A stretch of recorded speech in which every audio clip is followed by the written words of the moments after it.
Everything's imperfectly perfect. Look around. Look at the manifestation of how your life has confounded into this moment. And think, was this my doing? No. You might have had once pull you from this place. You might have had times where you felt apart from divine, from love, from joy. You may have felt alone, very connected at times. See, with life, it provides so many different opportunities to experience yourself and others, and it is abundant in what it has to offer. But everything is perfectly crafted for you. Given the complexities of it all, you are sending signals all the time. You are choosing the life that you have in every moment. You are creator.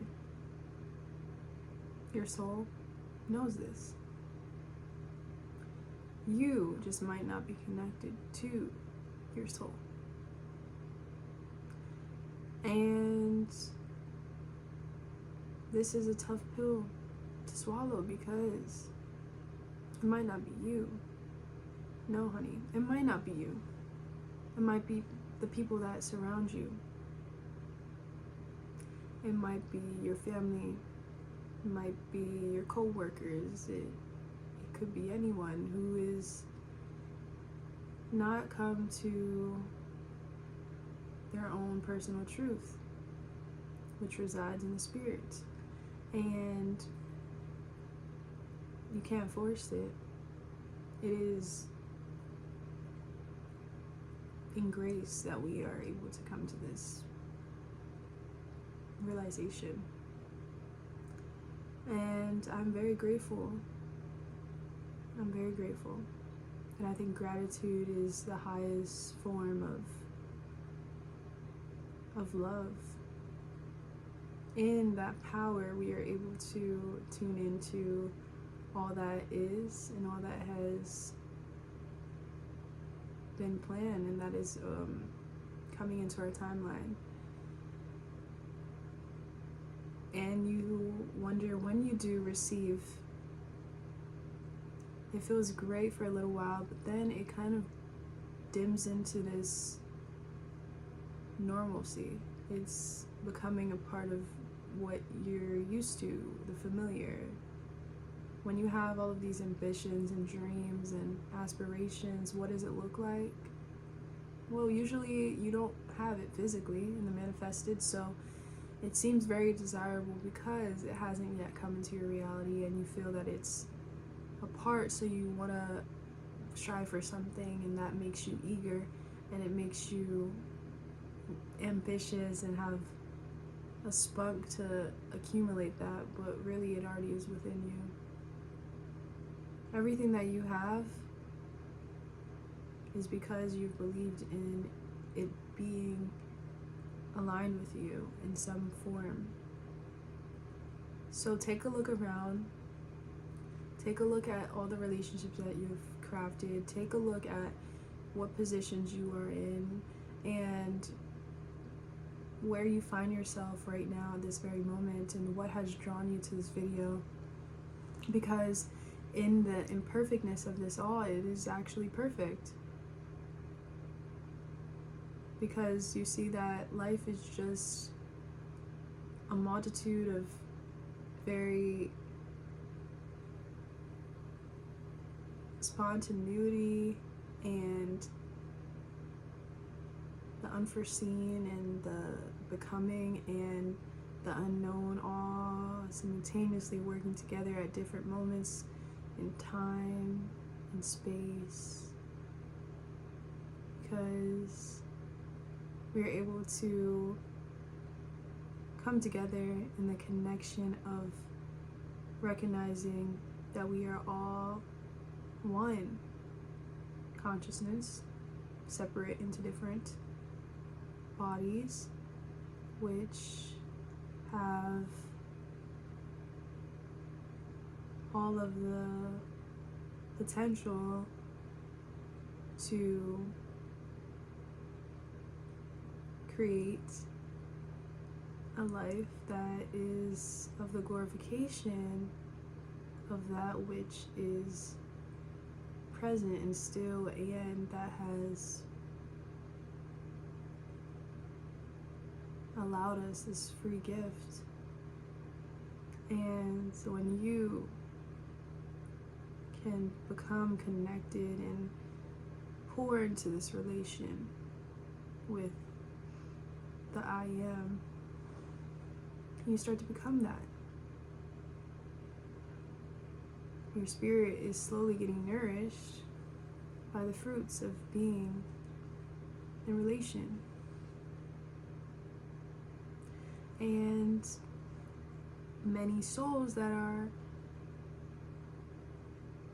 more believing in what they see in the human experience are blinded from the richness and the depths of what this experience is actually, and what this could look like is living for the flesh, being so enticed by these moments of carelessness, and just because it's all that you know, and the surety of that is more comfortable to lean into than the surety of submitting yourself in the spirit, in your mind, in your body to something which is greater that you aren't sure about because it's in the unmanifested.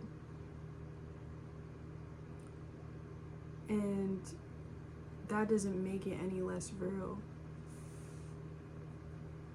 It doesn't.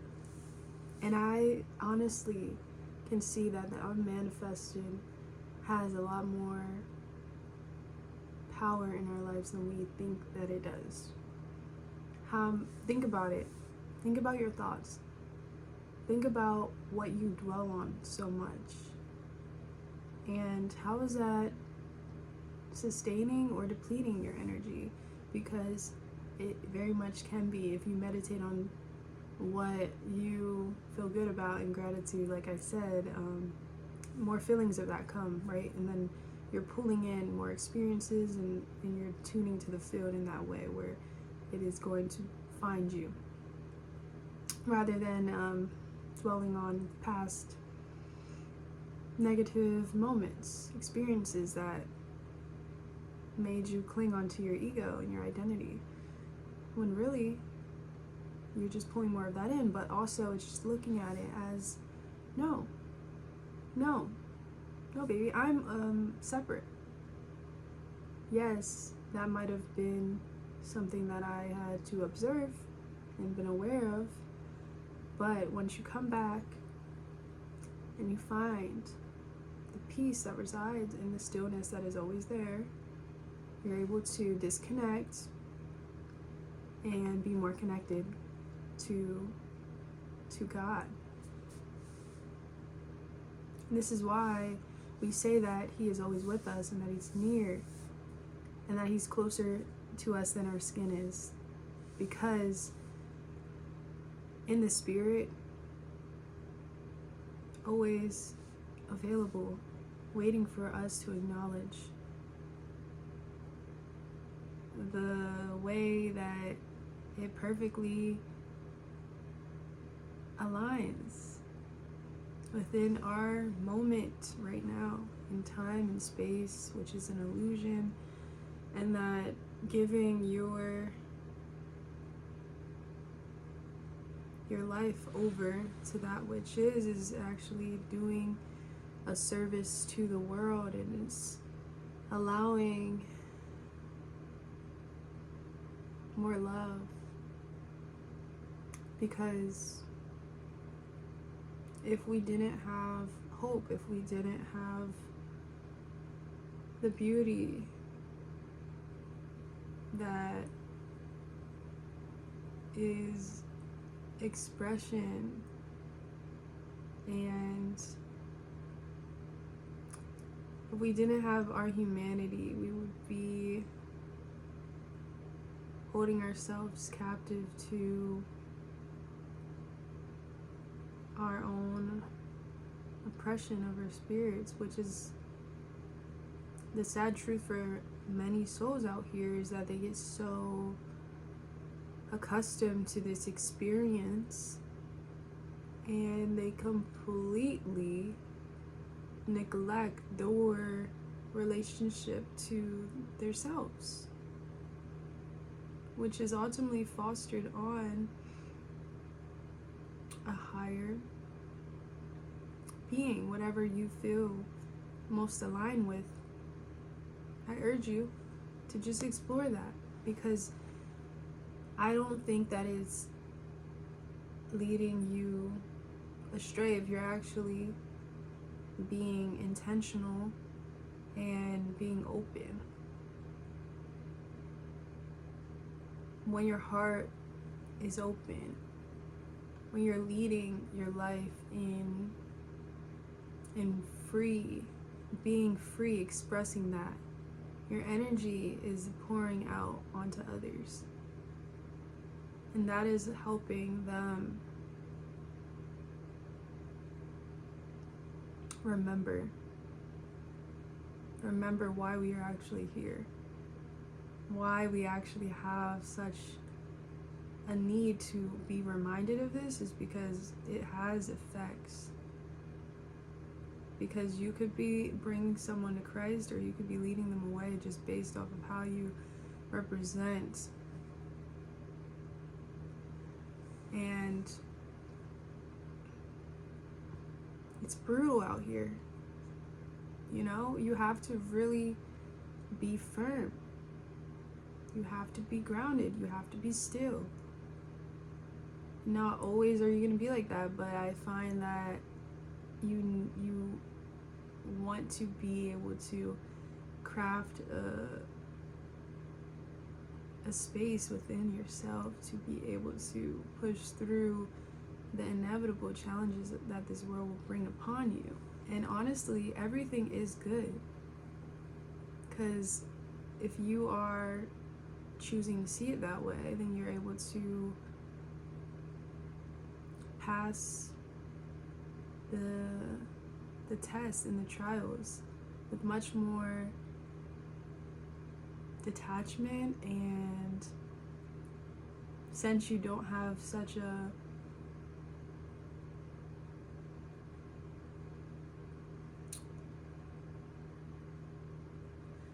urgency to ignore and to run to something else as a solution, and you're able to submit to something higher, then you're able to work with that and allow it to help alleviate the burden that you could be holding, and then that could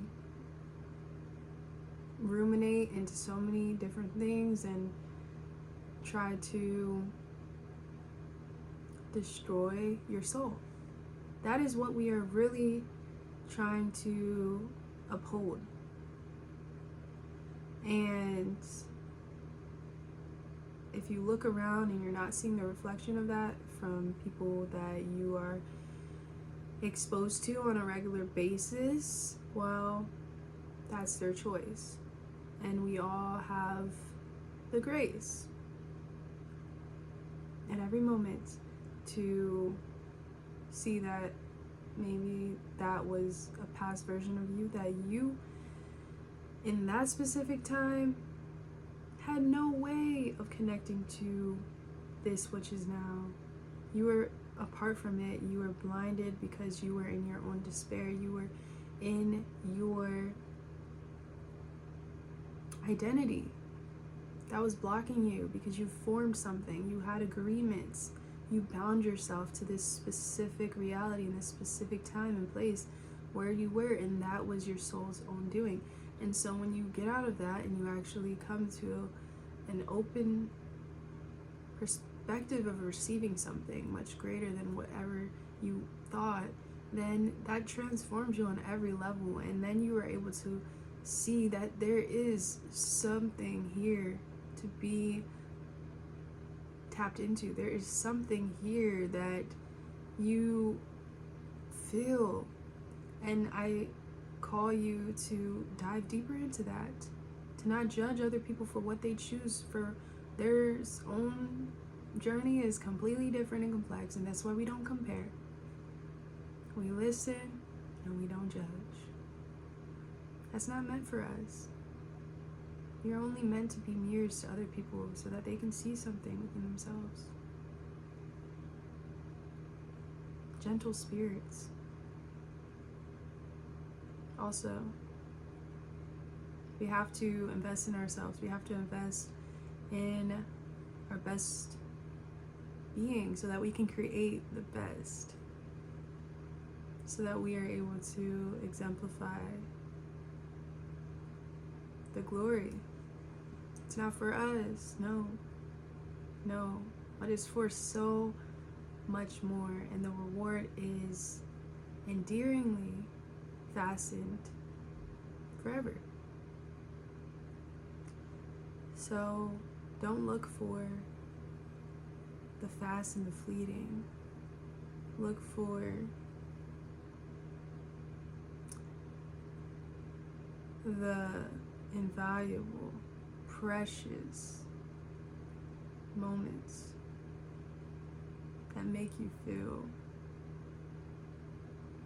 connected, that make you feel known, to be a service to the world, and find that.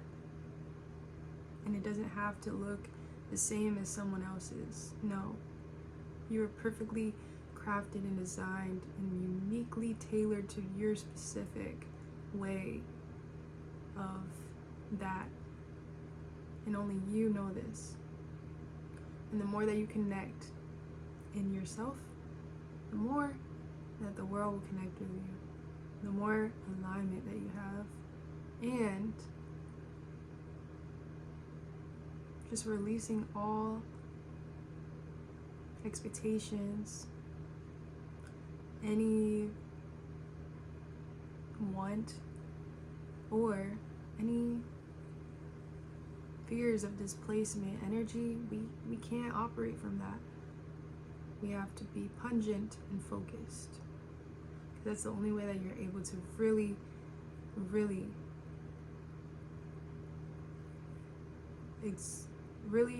exploit your energy to its highest potential, really, to have that mark. So it's very important to not be consumed with what doesn't matter. For what does it matter? Is it worth your thought? Think about that. Because really, what matters is the peace that you are able to show, and to connect with everybody and knowing that they're seen, and just enjoying yourself, enjoying others, and letting that be an invitation to something much more greater that they might not even be aware of.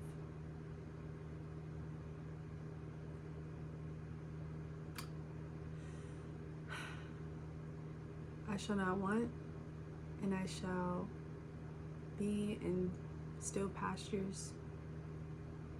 And Psalms 22, that's my favorite. I don't really know the rest, but that's okay for another day. Thank you guys for listening. As always, I hope that you guys take care and that you're able to put in time and intention and give yourself all that you need to be able to thrive at your fullest. Until next time, bye.